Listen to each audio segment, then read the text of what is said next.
আমাদের সারা দেশে আজকে এসে আমরা যে বিষয়টি লক্ষ্য করলাম সেটি হলো যে প্রশাসনিক পর্যায়ে নির্বাচনের যেই ধরনের একটা নিরপেক্ষতা থাকার প্রয়োজন ছিল সেটি আমরা বর্তমানে দেখতে পাচ্ছি না।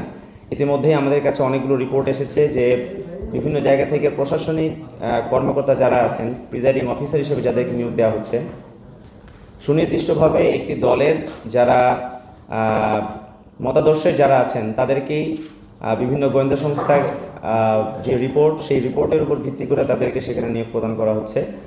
এবং একই সাথে আমরা উদ্বেগের সাথে লক্ষ্য করছি যে নির্বাচন কমিশন তাদের কাছে দেশে একটু বৃহৎ রাজনৈতিক দল বিএনপি তারা বিভিন্ন বিষয়ে তারা দাবি উত্থাপন করেছিলেন। তার মধ্যে একটি হলো বিএনসিসিকে নির্বাচনী পর্যবেক্ষণ থেকে তাদেরকে বাতিল করা, এবং আজকে আমরা লক্ষ্য করলাম যে সেটি বাতিল করা হয়েছে।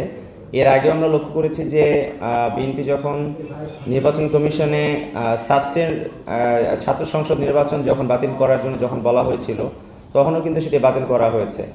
এবং আমরা আমাদের জায়গা থেকে এই বিষয়টি উদ্বেগের সাথে লক্ষ্য করছি যে ইসির কাছে বিএনপি যেই ধরনের দাবি দাওয়া উপস্থাপন করেছে, ইসি তার সকল কিছুই এখন পর্যন্ত বাস্তবায়ন করেছে।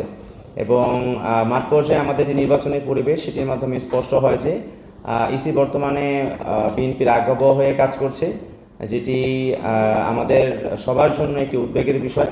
কারণ আমরা চাই যে আগামী 12 ফেব্রুয়ারি যে নির্বাচন সেটি নিরপেক্ষতা বজায় রেখে যেন সেটি অনুষ্ঠিত করা হয়, কিন্তু সেই অনুষ্ঠিত হওয়ার যে ধরনের পরিবেশ, সেই পরিবেশ আসলে আমরা বর্তমানে দেখতে পাচ্ছি না।